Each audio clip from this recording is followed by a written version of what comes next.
রবিবার ২রা ফেব্রুয়ারি বসন্ত পঞ্চমীতে সরস্বতী পুজোর আয়োজন করল উত্তর দিনাজপুর প্রেস ক্লাব। এদিন রায়গঞ্জ শহরের রেল স্টেশন সংলগ্ন এলাকায় অবস্থিত প্রেস ক্লাব প্রাঙ্গণে পুজোর আয়োজন করা হয়। প্রতিবারের মতো এবারও নিষ্ঠা এবং ভক্তি সহকারে বাগদেবীর আরাধনা করা হয়। উপস্থিত ছিলেন উত্তর দিনাজপুর প্রেস ক্লাবের সাধারণ সম্পাদক অলিক মিত্র, উত্তর দিনাজপুর প্রেস ক্লাবের সভাপতি অমিত সরকার সহ অন্যান্যরা। অতিথি হিসেবে পুজোর অনুষ্ঠানে উপস্থিত ছিলেন রায়গঞ্জের বিধায়ক কৃষ্ণ কল্যাণী এবং মহকুমা শাসক কিংসুক মাইতি। পুজোর আয়োজন এবং সকলের স্বতঃস্ফূর্ত অংশগ্রহণ দেখে তারা মুগ্ধ। সকাল থেকে উপবাস করে অঞ্জলি প্রদান করা হয় দেবীর উদ্দেশ্যে। পুজো শেষে ভোগ বিতরণ করা হয়।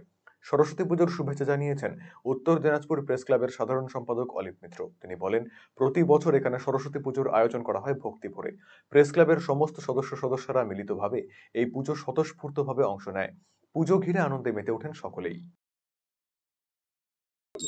দেখুন, উত্তর দিনাজপুর প্রেস ক্লাবের পক্ষ থেকে সরস্বতী উৎসবে সবাইকে জানাই অভিনন্দন, শুভেচ্ছা।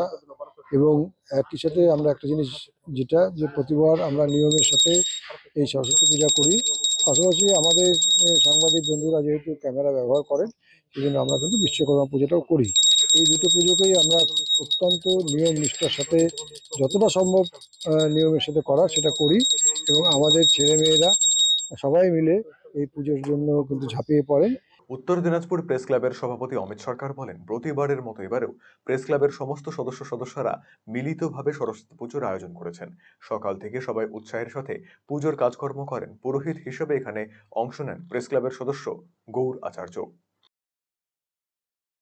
প্রতি বছর অত্যন্ত নিষ্ঠার সঙ্গে উত্তর দিনাজপুর প্রেস ক্লাবের সরস্বতী পূজা আমরা করে থাকি। এবছরও ক্লাবের সমস্ত সদস্যা মিলে নিষ্ঠার সঙ্গে সরস্বতী পূজা করা হচ্ছে এবং আজকে সকাল থেকেই সবাই উৎসাহের সঙ্গে পুজোর আয়োজন করে এবং আমাদের ক্লাবেরই সদস্য গৌরাচার্য এই পূজা করে থাকেন।